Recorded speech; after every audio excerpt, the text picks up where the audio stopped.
تو یہ جو مقام مرتبہ یہ بیان کیا بالکل یہیں سے مرزا غلام احمد صاحب قادیانی وہ بنیادی طور پر صوفی تھے،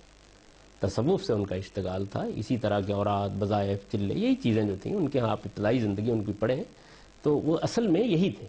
اسی میں انہی چیزوں کو وہ بیان بھی کرتے ہیں، اپنی کتابوں میں لکھتے بھی ہیں۔ تو آہستہ آہستہ جس طرح یہاں آپ نے دیکھا ہے نا کہ ذرا الفاظ کے استعمال میں احتیاط برتتے ہیں، تو آہستہ آہستہ انہوں نے پھر یہ کہا کہ میں مسیح موعود ہوں، پھر انہوں نے کہا کہ میں گویا میرا مطلب اصطلاحی نبوت نہیں ہے، میں تشریعی نبی نہیں ہوں،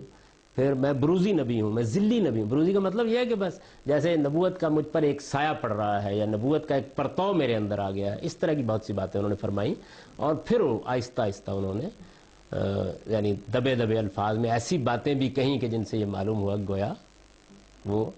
نبی بنا دیے گئے ہیں اس زمانے کے۔ لیکن میں آپ سے عرض کروں کہ خود مرزا غلام احمد صاحب قادیانی کی جو تحریریں ہیں جتنی بھی ہیں ان میں بصراحت نبوت کے دعوے کی کوئی تحریر نہیں، یعنی اسی طرح کی باتیں ہیں۔ یہ اصل میں اسی وجہ سے جیسے ہی وہ دنیا سے رخصت ہوئے تو خود ان کے یہ باتیں ایسی تھیں، یعنی ان کی آپ براہین احمدیہ جو ہے وہ پڑھی ہوئی ہے ہماری لائبریری میں، ساری جلدیں اس کی اور سب ان کی جتنے بھی ہیں، روحانی خزائن کے نام سے وہ سب چھپی ہوئی ہیں، ان کو آپ پڑھیں جب تو آپ کو یہ معلوم ہوا کہ ایسی باتیں ہیں، یعنی انہوں نے بہت دلائل دیے اس بات کے کہ نبوت جو ہے وہ اس کا مطلب یہ ہے اور الہام جاری رہنا چاہیے اور وہی جاری رہنا چاہیے، یہ خدا کی نعمت ہے، اس سے محروم کیسے ہو گئے، بنی اسرائیل میں تو سب لوگوں کو ہوتا تھا، محمد الرسول اللہ کی امت کیوں محروم کر دی گئی، اس طرح کے عقلی دلائل انہوں نے دیے۔ پھر الہام وہی یعنی خدا سے رابطہ، اس کو اسی طرح کی تعبیروں میں بیان کیا انہوں نے تمام صوفیانہ تعبیرات میں، اور زندگی بھر کرتے رہے۔ اور پھر کسی موقع پر نبی کا لفظ استعمال کیا تو انہوں نے کہا کہ میرا مطلب یہ ہے، میرا مطلب جیسے یہ بیان کرتے ہیں میری مراد یہ ہے، میرا مطلب یہ ہے، تو یہ وہ بیان ختم نبوت کو بھی انہوں نے کہا کہ میں اس کا قائل ہوں لیکن میرا مطلب یہ ہے، حضور کی ختم نبوت سے مراد یہ ہے، یعنی یہ وہ اپنے زمانے میں بیان کرتے ہیں۔ اور میں یہ سمجھتا ہوں کہ یہ تحریریں جتنی واضح ہیں اس کے مقابلے میں ان کی اتنی واضح نہیں ہیں۔ تو یہی وجہ ہے کہ ان کے دنیا سے رخصت ہونے کے بعد یعنی دو گروہ ہو گئے، اور ان کے جو قدیم ترین صحابہ تھے ان کی اصطلاح کے مطابق انہوں نے تو یہ کہا کہ ایسا نہیں تھا، وہ مجدد تھے، یہ جو لاہوری جماعت ہے وہ اسی تعبیر پر وجود میں آئی، اور مرزا بشیر الدین صاحب محمود جو ان کے فرزند تھے انہوں نے اصل میں اس کو زیادہ صریح کیا اور یہ کہا کہ نہیں یہ ایک باقاعدہ، یعنی ورنہ معاملہ ٹھیک ہو جاتا، اتنا ہی رہتا جتنا صوفیوں کا۔ انہوں نے اس کو پھر اس منتہائے کمال تک پہنچا دیا جہاں پہ توضیح کی ضرورت نہ رہی۔ پھر وہ تو اپنی ہی نبوت کی بات کرتے تھے، بعد میں پھر جب بحثہ بحثی ہوئی، مناظرے ہوئے، تو پھر یہ ہوگا کہ نہیں نبوت کا دروازہ چوپٹ کھلا ہوا ہے، کل اور بھی آ جائیں گے، یعنی معاملہ پھر ذرا مزید آگے بڑھ گیا۔ کہنا تو یہی چاہیے، یعنی یہ صورتحال جو ہے یہ رہی۔ ان کے جو ابتدائی لوگ ہیں، یہ جو لاہوری جماعت کے جتنے لوگ ہیں وہ ان کے بڑے اکابر ہیں، معمولی لوگ نہیں ہیں۔ اور پہلا خلافت کا جو جہاں تک ان کے پہلے خلیفہ کا تعلق ہے حکیم نور الدین صاحب،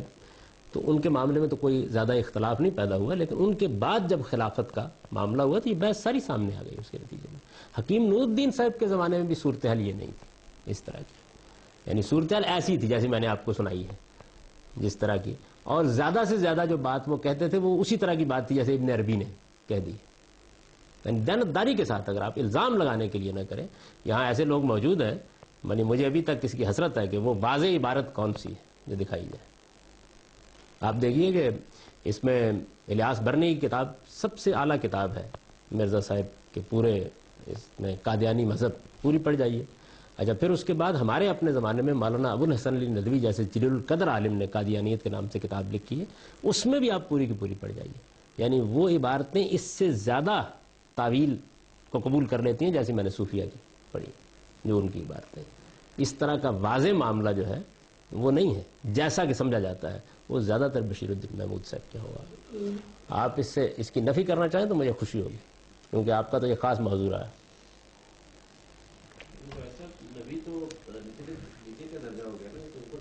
میں وہی بات عرض کر رہا ہوں کہ مطلب ہمارے صوفی، یعنی آپ کے ہاں ایک شخص نے نبوت کا بیچارے نے دعویٰ کر دیا تو آپ نے پکڑ کے اس کو کہاں پہنچا دیا، اس بارے میں کیا خیال ہے؟ ہمارے اپنے زمانے کے بڑے بزرگ لوگوں میں سے ہیں اور بڑے جلیل القدر عالم فاضل آدمی ہیں احمد جاوید صاحب، تو وہ ایک مرتبہ یعنی ان کے اپنے حلقے میں ایک مسئلہ ہو گیا۔ یہ ایک خاص صوفیوں کا گروہ ہے جو فرانس میں پیدا ہوا، شواں مارٹن لنگز جن کی کتاب وہ محمد سیرت پر بھی آئی ہے، تو یہ بھی صوفیوں کا ایک حلقہ ہے، شاذلی سلسلے اور اس طرح کی بہت سی چیزوں میں یہ، اور اب کافی بہت سی کتابیں ہیں ان کی۔ تو اس میں ایک ان کے جو بڑے آدمی تھے انہوں نے یہ بیان کیا ایک جگہ پر کہ رسول اللہ صلی اللہ علیہ وسلم کی نبوت کا دائرہ بھی وہیں تک ہے جہاں تک مسلمان یا صحابہ کی فتوحات پہنچی ہیں، یہ انہوں نے بیان کیا۔ تو باقی جو اس کے باہر کے علاقے ہیں ان میں لوگ اگر چاہیں اپنی مرضی سے تو آپ کی نبوت کو مان لیں، اور نہ چاہیں تو اپنے زمانے کے نبی پر قائم رہیں، یہ انہوں نے مقدمہ بیان کیا۔ تو اس پر انہوں نے کہا کہ یہ تو بالکل کفر ہے، ان لوگوں سے برات ظاہر کرنی چاہیے۔ احمد جاوید صاحب نے تو میرے پاس تشریف لائے یہ مقدمہ لے کے، اپنے ہی ایک، کیونکہ ان سے میری بھی بہت دوستی تھی دونوں بزرگوں سے، تو انہوں نے یہ بیان کیا۔ تو میں نے کہا کہ یہ ٹھیک ہے، لیکن یہ ہے کہ آپ تو صوفی آدمی ہیں، تو یہ بیچارے جن کا یہ آپ مقدمہ بیان کر رہے ہیں، یہ تنہا اگر تو مجرم قرار دینا ہے تو میں اس سے برات ظاہر کرتا ہوں، اور اگر سب کو قرار دینا ہے تو پھر یہ سب کو قرار دے دیں، یعنی ایک ہی وقت میں فیصلہ کیا جائے نا۔ ان کے بارے میں تو آپ کچھ فرمانے کے لیے تیار نہیں ہے، لیکن یہ کہ وہ موجودہ زمانے کا بیچارہ ایک آدمی کچھ کہہ بیٹھا ہے، سب کو ایک ہی لاٹھی سے ہانکیے۔ یعنی اگر نبوت کا منصب یا اس کے کمالات کا دعویٰ کرنا یہ ایک جرم ہے،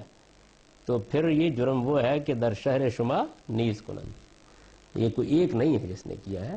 تصوف کی پوری تعبیر اسی پر کھڑی ہے، سب یہ بیان کرتے ہیں۔ البتہ یہ ہے کہ احتیاط ذرا زیادہ ہے، اور میرا کہنا یہ ہے کہ مرزا صاحب نے بھی کچھ زیادہ بے احتیاطی نہیں برتی تھی، یعنی ان کے ہاں بھی معاملہ اتنا غیر محتاط نہیں تھا، یہ مرزا بشیر الدین صاحب محمود نے اس کو زیادہ غیر محتاط کیا۔ کشمیر کمیٹی بنی، اس میں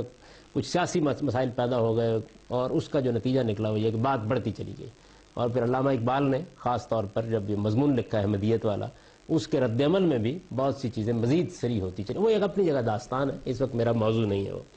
یہ یعنی پس منظر۔ اس میں ان اصطلاحات کو آپ سمجھ سکتے ہیں جو مرزا صاحب اپنے لیے کہتے ہیں، بروزی نبی، ذلی نبی، تابع نبی، غیر تشریعی نبی، یہ اصطلاحات استعمال کرتے ہیں نا وہ، یہ اصل میں یہی اصطلاح اس میں اس پس منظر میں سمجھ سکتے ہیں۔ جیسے صوفیوں نے اس کو بیان کیا نا، تو انہوں نے نئی تعبیریں اس کو دی اس نوعیت کی۔ صوفیہ حضرات جو ہیں انہوں نے اس میں پھر کمالات ثابت کرنے ہیں،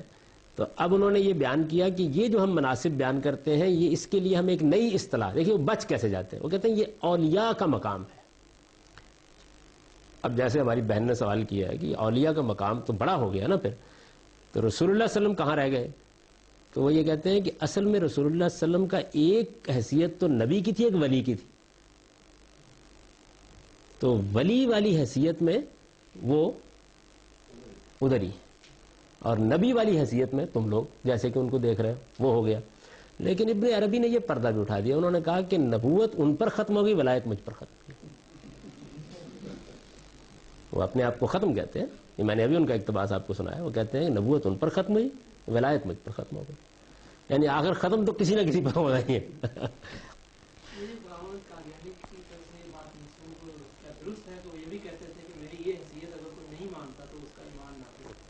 تو بات اصل میں یہ ہے کہ دیکھیے یہ غیر محتاط تعبیریں ہیں نا، یہ بھی کہہ رہے ہیں کہ حق ہمارے ساتھ گردش کرتا ہے، ہمارے زمانے میں حق و باطل کا فیصلہ اس بنیاد پر ہوگا، اگر کوئی آدمی اس کو نہیں مانتا اس حق کو تو وہ گویا باطل پر کھڑا ہے، کہتے ہیں نا، یہ بھی تعبیریں محتاط ہیں، اس کو ایمان سے اس کے ایمان کی نفی کر دیتے ہیں۔ اصل میں مسئلہ تو صرف ایک تعبیر اصطلاح کے استعمال کرنے کا نا، یہ قانونی ہو جاتا ہے، یہ قانونی نہیں ہوتا، لا یاتی الباطل من بین یدیہ ولا من خلفہ، اسے قانونی نہیں ہوتا۔ تو بات وہی ہوئی نا بھائی، کہ بات یہ ہے کہ غلط تعبیر میں بے احتیاطی ہو گئی، یعنی آپ کے نزدیک اگر مسئلہ ذرا قانونی زبان میں بیان ہو جائے تو پھر قابل گرفت ہو جاتا ہے، مسئلے کو حقیقت میں دیکھنا چاہیے۔ مرزا صاحب نے ایسی کوئی بات اگر کہی کسی موقع کے اوپر تو پھر اس کی بھی توضیح کر دی کہ اس سے مراد کیا ہے۔ مثلا جب ان سے یہ پوچھا گیا کہ موجودہ مسلمانوں کے بارے میں آپ کی کیا رائے ہے، تو دیکھیے انہوں نے کیا جوابات دیے۔ اپنے آپ کو کشتی نو بھی کہتے ہیں نا، اس کشتی نو میں اگر کوئی نہیں بیٹھے گا تو وہ یہ بھی کہتے ہیں، دیکھیں نا، پھر یہ ایک بڑی خوبصورت تعبیر ہے کشتی نو کی، یعنی تعبیریں ہی ہے نا بھائی۔ تو میرا کہنے کا مطلب یہ ہے کہ یہ تعبیرات ہیں، جن تعبیرات میں کہیں تھوڑی سی، یہ جو کچھ میں نے آپ کو پڑھ کر سنایا ہے، یعنی یہ کوئی غیر محتاط چیزیں نہیں ہیں آپ کے خیال میں؟ بہت غیر محتاط ہے، لیکن ان کی جو تعبیر ہے اس میں ایک فرق ہے، کہ انہوں نے قانونی طور پر وہ ٹھیک ہے کہ اس کی میں وہی تو کہہ رہا ہوں کہ جب ابن عربی نے یہ کہا کہ تشریع نبوت ختم ہوئی ہے تو یہ قانونی بیان نہیں ہے. یہ الفاظ کی حد تک تو یہ ہے، لیکن وہ اس پر یہ نہیں کہتے کہ یہ آدمی جو اس پر مجھ پر یہ اس درجے میں ایمان نہیں لائے گا وہ دائرہ ایمان سے خارج ہے. یہ کسی صوفی نے اس طریقے یہ جو دائرہ ایمان سے خارج ہو جائے گا کہ الفاظ ہیں ان کی، یہ بتائیے کہ خود مرزا صاحب نے کیا توجیہ کی ہے. وہ اگر نہیں مانتا تو وہ مسلمان ہی نہیں ہے، وہ جہنمی ہے. یہ بتائیے ان کے الفاظ میں بتائیے، وہ الفاظ نکالیے اور بتائیے. بڑی خوبصورت توجیہ کی ہے انہوں نے. بتائیے. جتنے بھی آپ نے یہ سارے بہت بڑے بڑے عالم تھے، قرآن ظاہر ہے ان کا مین موضوع بھی رہا. مرزا صاحب بھی بہت بڑے عالم تھے، اپنے زمانے میں بڑے مناظر کی حیثیت رکھتے تھے. ان کے بارے میں مولانا ابوالکلام آزاد نے بڑے غیر معمولی الفاظ لکھے ہیں جب ان کی وفات ہوئی ہے. وکیل اخبار کے اس زمانے وہ ایڈیٹر تھے مولانا ابوالکلام آزاد. معمولی آدمی نہیں تھے مولانا ابوالکلام آزاد. انہوں نے بڑی ان کی مدح اور تعریف کی، اور بہت سے. علامہ اقبال بڑے ان کے معتقد رہے ایک زمانے میں. عالم تھے، وہی بڑے عالم تھے. یعنی قرآن سے اس کو پھر ثابت بھی کیا کہ یہ اتنا بڑا ایک ٹاپک ہے کہ نبی جیسا ایک شخصیت ہے جس کو علیہ کا نام دیا جا رہا ہے یا اس سے بھی بڑھا کے پیش کیا جا رہا ہے. قرآن سے انہوں نے اس کی کوئی آگے سے تفصیل نہیں بیان کی کہ اس کا بھی ایک نام ہونا چاہیے قرآن میں مینشن کہ وہ یہ ہے. وہ بتاتے ہیں، وہ کہتے ہیں اولیاء اللہ جو ہیں وہ ہوتے ہیں وہ. ابھی تو انہوں نے قرآن مجید سے اوتاد کا نام بھی نکال کے دکھا دیا، جبال کا نام بھی نکال کے دکھا دیا. قرآن مجید سے نکال تو دیا انہوں نے، یعنی قرآن مجید سے ایسے ہی نکالتے ہیں.